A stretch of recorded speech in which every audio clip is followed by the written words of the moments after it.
Well, welcome. I'm excited to have with us today Stephanie, who is running for the Aspen Peaks School District Council, seat 7 here in American Fork. And Stephanie, welcome. We're glad you're here. Thank you. Today, we're going to just do a quick interview where we have a chance to be able to ask 15 questions from our readers of the American Fork Citizen that were submitted. And if you want to get to know Stephanie on a little more personal level, we also did a candidate profile that you can find on the American Fork Citizen website that kind of has a little more personal touch to it. But today we're going to focus mainly just on the questions that come from the readers that are out there. And we really appreciate all the candidates taking time to be able to do this unconventional way of doing interviews. The format will go that we'll have a timer that will pop up, and Stephanie will have 1 minute to be able to respond to the different questions. As the time's up, the direction's been given just to kind of wrap up final thoughts, and we'll move to the next one. So, are you ready, Stephanie? I'm ready. Ready or not, here we go. First question. What professional background and skill sets do you believe are the most valuable for school board members to bring to efficiently govern our new district? Thank you. I know as a teacher and as an educator, a lot of those skills are very valuable, but I also recognize that I am now running for a position where I will shift roles and responsibilities. But some of the things I think that I have learned over the years or skills I've developed that I think will help me is especially the ability to advocate. I will now be advocating and representing the public, and my responsibility will be to oversee the governance portion of the district. I think being able to collaborate with broad audiences, I now will have to look at the public's needs, always keeping our students at the focus and the center, but also teacher needs, as well as interfacing with the legislature. So much of what we do depends on our funding and different mandates that the legislature passes. So I think those skills of being able to advocate and really go to bat for our students will be very important. Great, great. Next question. What is your position on the proposed tax, or what was your position on the proposed tax increment increase to fund facilities and capital expenditures? And how would you evaluate future tax policy decisions? I was in favor of the one increment increase. I think it is unfortunate that we have made school funding so difficult to understand in a lot of cases that it becomes a very adversarial kind of discussion. But I think digging the 3 increment decrease versus the 4 increment, and I may have said that backwards, but net increase of 1 increment. And it is very important for the new school board going forward to have some of that capital to be able to begin to make the transition. So I definitely would have voted for it. If anyone wants to check out my website, I have a whole blog post on school finance. And I think going forward, it really is imperative that we work with the legislature to make this not so complicated so that the burden is shared, because so much of it falls to school boards and property taxes, which are never popular. Okay. Next question. What do you see as the most critical operational gaps that need to be addressed as we separate from the Alpine School District, and how should we prioritize filling them?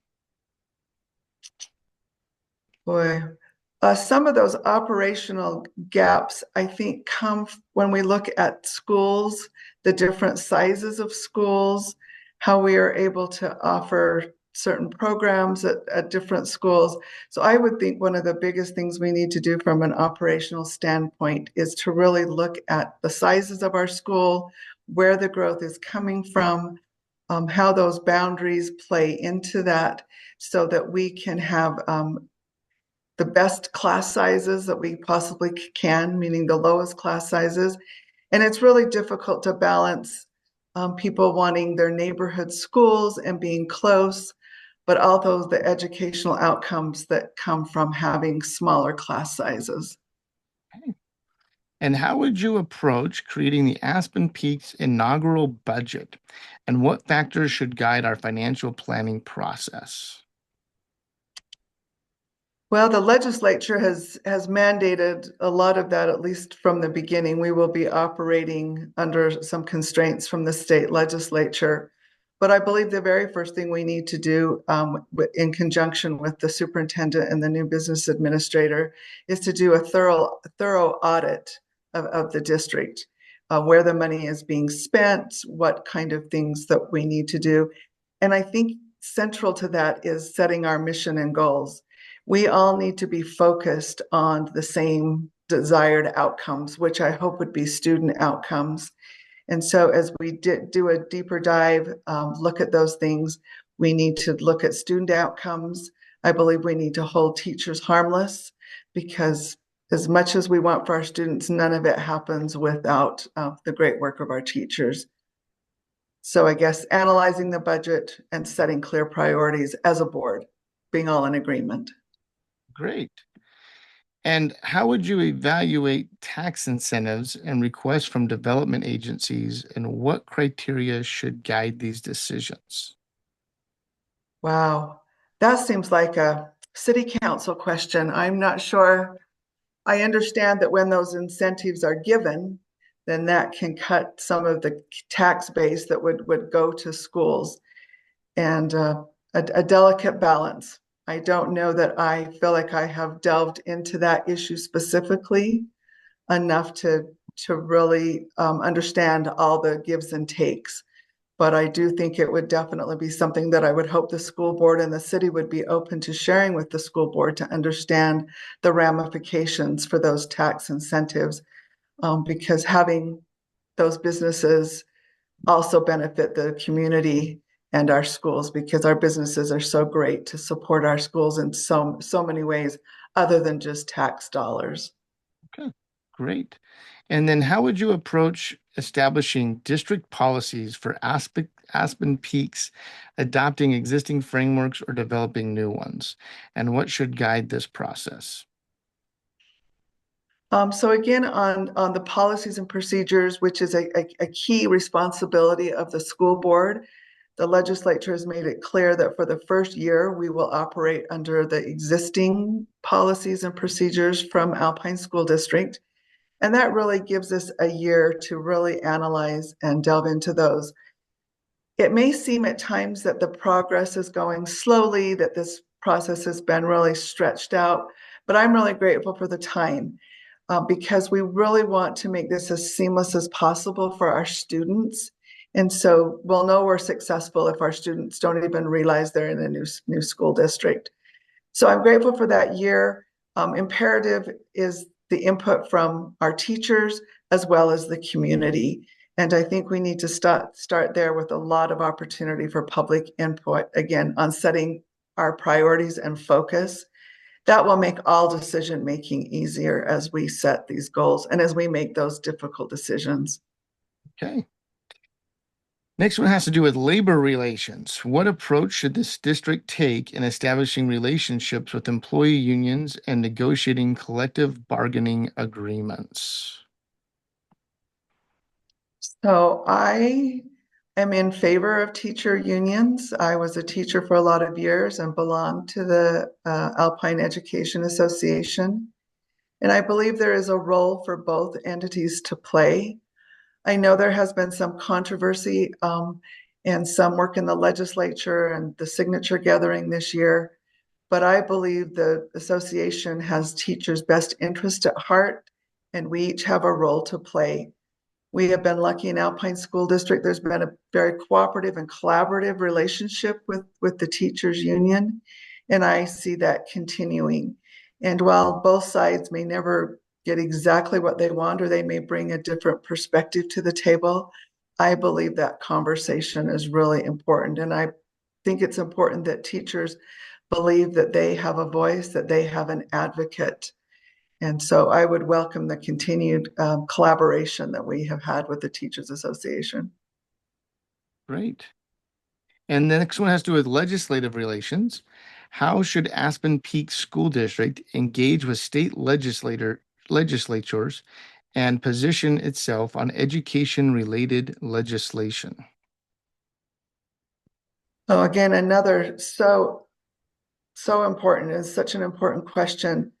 I think a lot of educators feel it's been kind of a contentious relationship with the legislature for the last couple of years. I would really hope that we could turn that around. But that being said, school board members, and again, we have a role, the legislature has a role, and sometimes when those don't align, I think we have to be willing to go in and advocate and offer a strong position and make our case. And some of the things that I know all of us would like to see are less unfunded mandates. The legislature, the last couple of years, it has skyrocketed. I believe it was up over 80 unfunded mandates in the last legislative session. And so while there are partners and we need to work with them, our roles are different. And I believe in going in with a strong voice to advocate for funding, for programs that they don't push that are unfunded. Okay. Next one has to do with classroom environment. So, how would you balance educator professional autonomy with community standards regarding classroom display and teaching materials? Great question. The Utah State Board of Education has very clearly outlined the curriculum, those things that we should be teaching in the classroom. There is a teacher code of conduct. And so I believe as teachers enter the classroom, they are bound by those agreements. I know that bringing a personal flair often into a classroom greatly increases engagement and makes a personal connection with the teacher. And so there needs to be a balance. But on broad political issues, the, the mandates are very clear, and I support following those. My last 2 years in Alpine School District, I was heavily involved in the sensitive materials bills, and it was very difficult for librarians and other people. I believe students should have choice, and I believe educators can present choice to students, but at the end of the day, they have guidelines to protect everyone. Okay. And then this has to do with educational materials, kind of a similar question. How should the school district handle parent concerns about instructional material and library resources while maintaining educational quality? Oh, wow. Yes, this is one near and dear to my heart.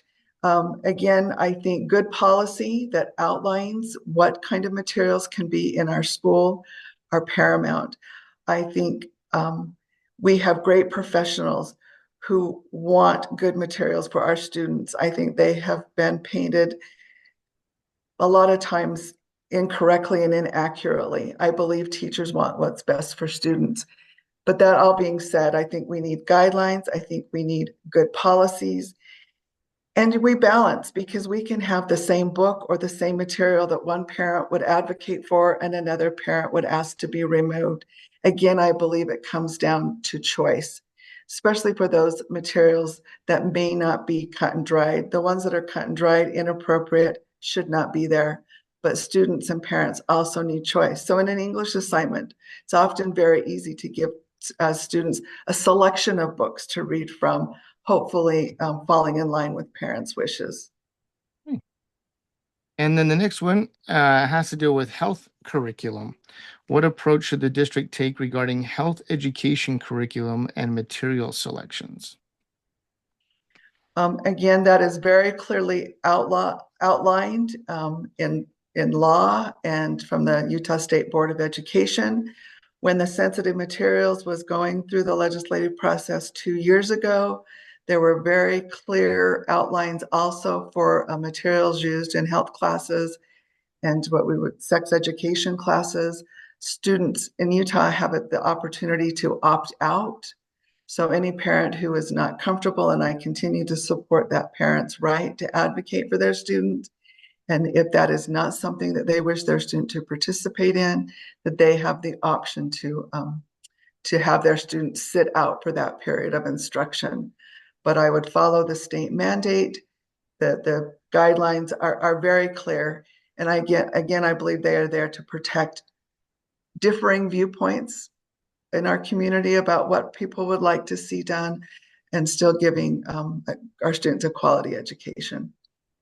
Okay. Next question, civic education. What role should civic education and constitutional studies play in our curriculum, and how can we best prepare our students for citizenship?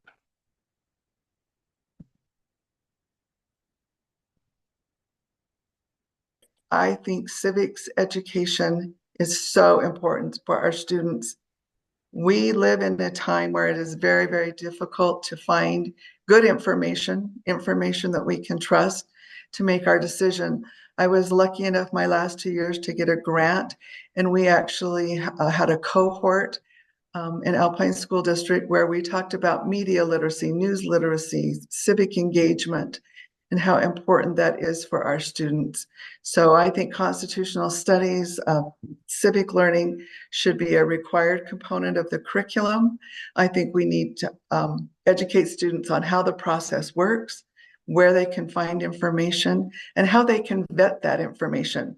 Plug for the American Fork Citizen or any newspaper. They are the guardians of this in our communities. So I believe it's very important and that there should be a place for it in the curriculum. Okay. And then next is academic standards and graduation requirements. How would you approach decisions about graduation requirements and academic standards to best serve our students' college and career